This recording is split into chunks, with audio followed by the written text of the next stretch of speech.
I mentioned earlier as we began our Phyllis Schlafly Collegians Summit that certain of our guests, a couple of them who really we wanted to participate, were not going to be able to be with us in person. So we did pre-record them. And so I'm really grateful. Mike Davis has become a really indispensable part of the community, the policy community, trying to figure out what's going on, especially with judges, but also with public policy around big tech and some of the other efforts. Mike Davis has the distinction of having, I think it's technically right, Mike, you can correct me, but I know you clerked for the Supreme Court and the Federal Court of Appeals. You worked for the Chuck Grassley's Judiciary Committee, Senator Grassley's Judiciary Committee, and then you were sort of were you technically a Sherpa? You were working with the confirmation of judges, especially Justice Kavanaugh and Justice Coney Barrett. So you worked in all three branches to some extent of our government. Does that sound fair?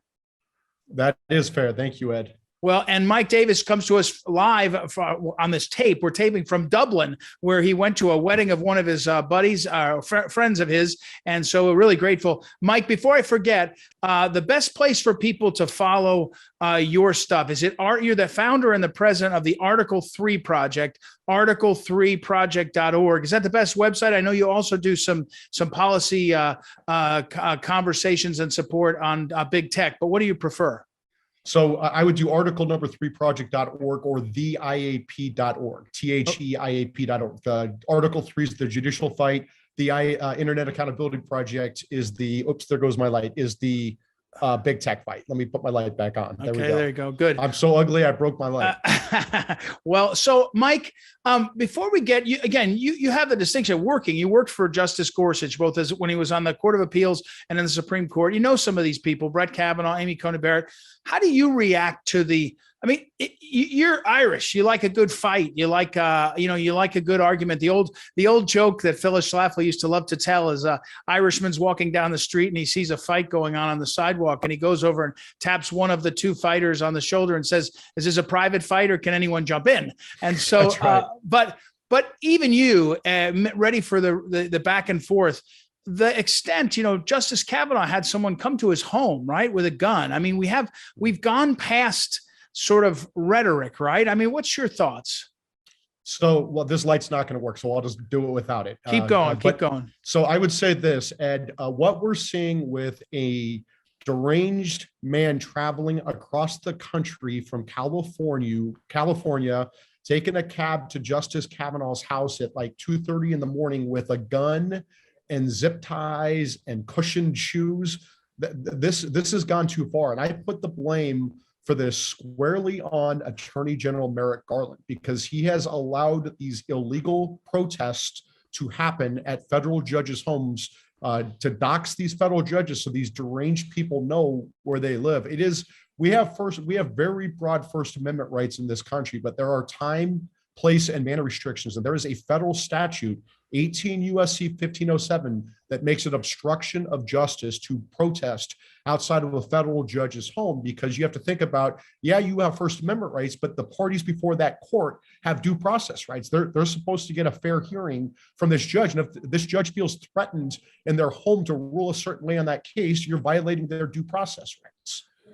We're talking Mike Davis again, article3project.org, article 3, the number 3. A lot of our collegians talk about going to law school, going to be a lawyer, going to be involved in things. So go learn about the judges and the Article 3 Project. Mike, but let me do a little history. I mean, my son is reading 1776. I mean, when we were mad, when the rebels were mad at the British subjects, they burned their houses down. By the way, I'm not arguing for that. I'm saying this kind of energy is not exactly new in the history of the world. What's different now? And maybe more importantly, you lived it. I think, and people have said this, if it was Justice Sotomayor, whose house was this closely scrutinized and all, I think it would be different. It kind of goes towards your other work, the big tech. I mean, it's just it's a double standard, but it's a dangerous one. Yeah, it's absolutely dangerous. We just had a federal judge, Judge Esther Salas, is a district court judge, Obama appointee in New Jersey. And she had a lunatic show up to her house because he was mad about how she was ruling on a case.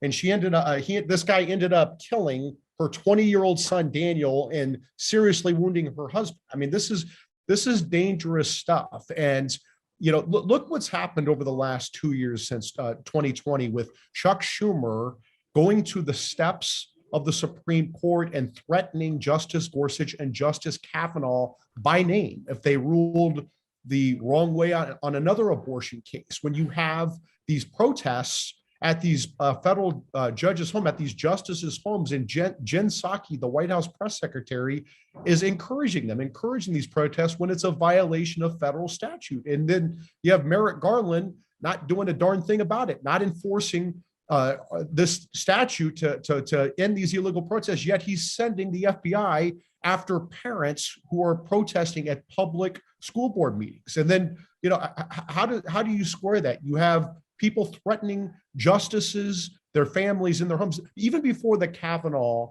incident, or the attempted assassination incident, we had justices and their families removed from their homes over this because they're getting serious threats. Now, I do want to say this: justices have security. I was very involved with that when I clerked for Justice Gorsuch. I was very involved with that when I had oversight over the federal judiciary on the Senate Judiciary Committee. So I hope people are not stupid enough to show up to a federal judge's home like this, because they will end up in prison or dead. But they've increased security. But if they didn't have those two U.S. Marshals standing in Justice Kavanaugh's yard that night, that guy could have gotten zip-tied Justice Kavanaugh and his family and killed him. Well, it sounds like a movie, a bad movie, but I mean, as you point out, it's real, and the rhetoric has gone up on one side in this at this point. I mean, Chuck Schumer, the video that exists out there, it should, if it was a conservative, if it was Trump, it would all be over. Collegians, college students that are looking at this and they're saying to themselves, "My gosh!" On one side, if they're common sense conservatives and they're looking and saying the world's gone crazy, and they're saying to themselves, "You can't get a fair shake." In fact, they're saying to themselves, why be a conservative and put yourself in a position, especially if you're young, you'll get canceled. You get canceled by big tech. You'll get canceled by the culture. It's easier to go and be an accountant or a banker. And I think that's a little bit more. So what self-selects out, and you see this in law school faculties, is a lot of the liberals that say, hey, man, this is great. I'll be a liberal in this place and I make sure no conservatives get here.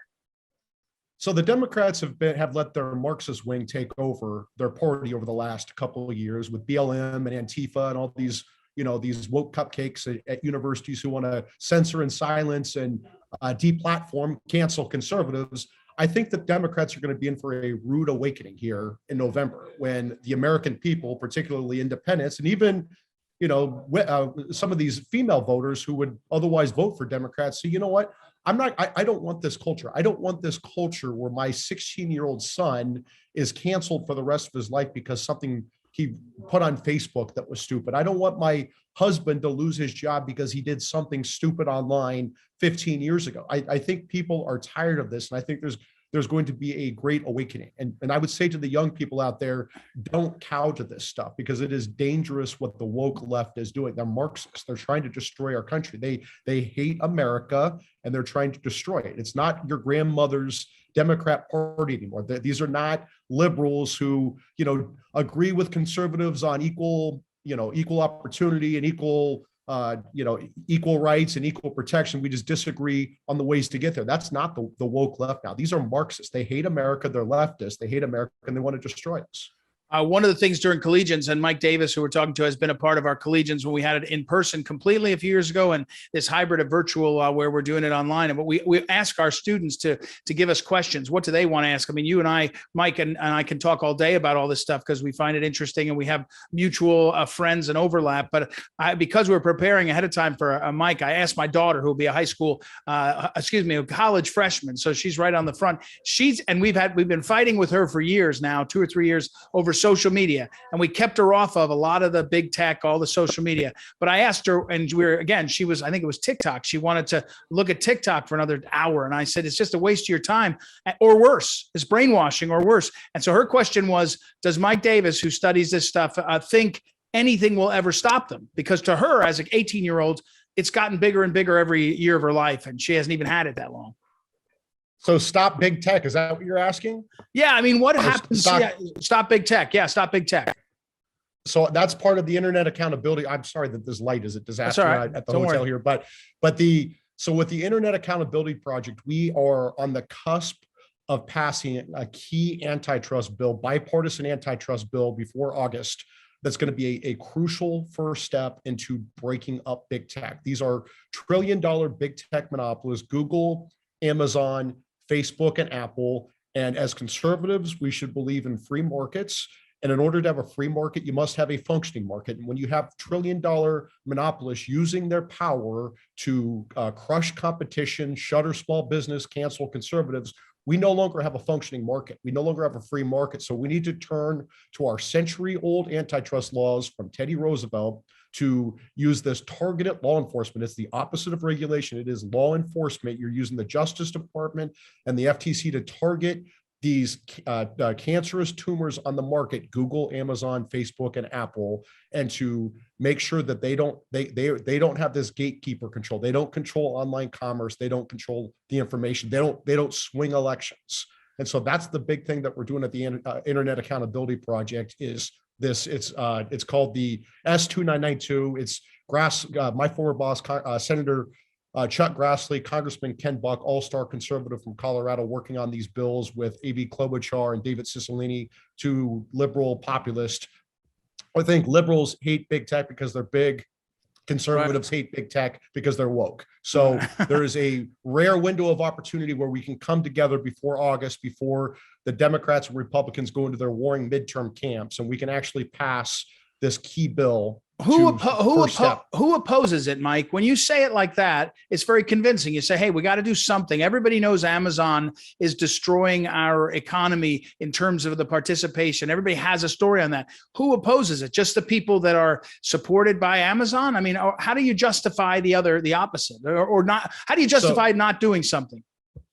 That's a very good question, Ed. And I think that we're going to start calling out these Republicans who are bought off by big tech and bought off by the Chamber of Commerce. And they come up with these gaslighting arguments like, oh, if you break up big tech, it's going to be bad for our national security. They tried that, but then they can't explain how Google, with a project called Project Maven, it had this drone contract with the United States government. The woke employees at Google were upset about Trump with something, and so they canceled this contract on drones and left the American intel community high and dry. The same year, Google had a contract called Project Dragonfly, where it was working with the Communist Chinese government to do a censored search engine. So when these big tech apologists say it's going to be bad for our national security, it's actually the opposite. When you're this big, when you have that much monopoly power, you even put the U.S. government at your mercy, like Google did with Project Maven. We're talking with Mike Davis again, and Mike Davis, theiap.org or .com, Mike. Sorry, I forgot. .org. It's theiap.org. Right. Okay. And that's a place to learn more. All right. I do want to go back to the court for 1 minute. We're at June 14th, 13th, 14th, as we're doing this Collegians Summit. And we've got 3 more weeks of the traditional term of the court. By the end of June, they finish and they go about their way. We have, I think, close to 25 cases still left that haven't been. I mean, people know Dobbs. That's the big one that's out there. So I have 2 questions. One is, what's the next 3 weeks look like in terms of the amount of court cases? And you're not in town, but I was over at the Supreme Court this morning on Monday morning. There was a couple hundred, maybe 500 people total on split on back and forth. That's not that big for the court, but it seems to be ramping up the call to action. So 2 questions. 1, what's the rest of the month look like in terms of these cases? And 2, what about the leaker? I thought they'd figure out who the leaker was pretty quick. Maybe they have, and they're not going to do anything till after the session. But so what's the next month look like at the court, including the leaker? So on the cases, it's going to be very busy. There's an internal deadline where the court gets its dissenting and concurring opinions done by a certain deadline. And I anticipate that the most highly contentious cases will come out June 21st and June 27th, right? So you'll probably see Dobbs on June 27th. That's normal. That's what happens. And the reason there's a backload of cases right now is because President Trump transformed the Supreme Court from the 5-4 John Roberts Court to the 5-4 Clarence Thomas Court. And so they're taking on more contentious matters, and there are probably more sharply written dissents. Lonely, the 3 libs are writing their crying dissents, and so they need time to do it. So I would say that. And as for the leaker, I have not had any discussion with anyone inside of that building intentionally since this leak happened, because I don't want to get dragged into this mess. Right. But I don't think it's going to be that hard to get to this leaker. You make them fill out an affidavit, you get their emails, you get their text messages, you question them, subject to 18 USC 1001. If you make false statements to federal authorities, you can end up in the clink. I think one of these law clerks is going to crack. And to me, it's clearly a law clerk who did this, because not only did they leak the draft opinion, if you looked at the Politico stories, they had too much inside intel about the process that only law clerks and justices would have. Mike Davis is our guest. Mike, if they catch the leaker, does the leaker go to jail, or they just get disbarred and all of the above? They should be charged with obstruction of justice. If you can show that they leaked this for the purposes of putting pressure on Justice Kavanaugh or another justice to get them to change their vote, that's obstruction of justice. You're also dealing with government property, honest services of government. There's plenty of ways you can prosecute this. If this person is caught, they should be charged. Now, remember, if they're filling out an affidavit right now saying they didn't do it and they catch them, they get charged again. Crime. Yeah, So, right. So, but this person. I hate to say it, but you have confidence in the Department of Justice under Joe Biden doing that? Probably not, right? We will see. This is such an egregious breach. That's like this guy who showed up to Kavanaugh's house and tried to kill him and his family cited this leak as what's motivated him. Yeah, so this is. I was screaming from the beginning that this is going to cause death threats against justice. This is predictable and predicted, and whoever did this needs to be disbarred. They need to be fired. They need to be charged. We cannot let them become a hero on MSNBC. Mike Davis, sorry, one last question, though. We're almost out of time, and we thank you, Mike Davis, the Internet Accountability Project and also Article 3 Project, both. We'll put it all up on social media. But I want to ask you, you ran a lot of committee hearings for the Judiciary Committee in your day. When you, and I don't assume I assume you haven't watched the January 6th Select Committee, but insofar as it's been one-sided, I mean, even Judiciary Committees, when they're stacked in one direction, have to give the other side a chance to poke holes and reposition. In this case, we see truly a propaganda effort and no second side. I mean, it's so un-American. As someone who's been in that building and that body, those bodies, and watched this, doesn't anybody have any shame? So it's such a joke. Nancy Pelosi hand-selected the two Trump deranged, bitter Republicans to put on this committee. It is such a charade. They've looked into this January 6th stuff for a year and a half now. They can barely charge people. They can barely get convictions. Yes, people who trespass into the Capitol, that's bad. You charge them with trespassing. If they're violent, you charge them with more. But this idea that there's this grand conspiracy, that there's this grand insurrection, and we're going to go after every grandma in the country who showed up on January 6th. Yeah. It's just like, give me a break. At the same time that someone tried to burglarize Justice Kavanaugh's house, zip tie him and his family, and murder them, right? You hear nothing from the so-called mainstream, which means liberal media, because they're so focused on this stupid January 6th charade. We got it. Goofballs broke into the Capitol. Got it. Yeah. Right? It's such a waste. Well, it's just the Democrats' way of trying to cancel Trump. Well, the thing I'll let you go, Mike. The thing I can't stand is that if you care about these systems working, there are times where you don't like who's in charge, right? You might be in a Judiciary Committee and you don't really like the fact that Joe Biden was chairman, or if you're a Democrat, you don't like when Chuck Grassley was chairman. But there was a system that allowed people to believe it worked, and the back and forth, and in this case, it's all one propaganda direction. And this is to big tech, which we talked about earlier, and big media, to their credit. They're really good at this. They're brainwashing a third or half of the country to believe something that's not true. And you and I are going to be talking about it for years. So, Mike, I got to let you go. Travel safely home from Ireland. Thank you for jumping in. We'll make sure to advertise both of your great projects, and we'll talk again soon on lots of other fronts. Thank you very much, Ed. All right. Thanks, Mike Davis, everybody. I appreciate him doing this and coming in with us from Ireland.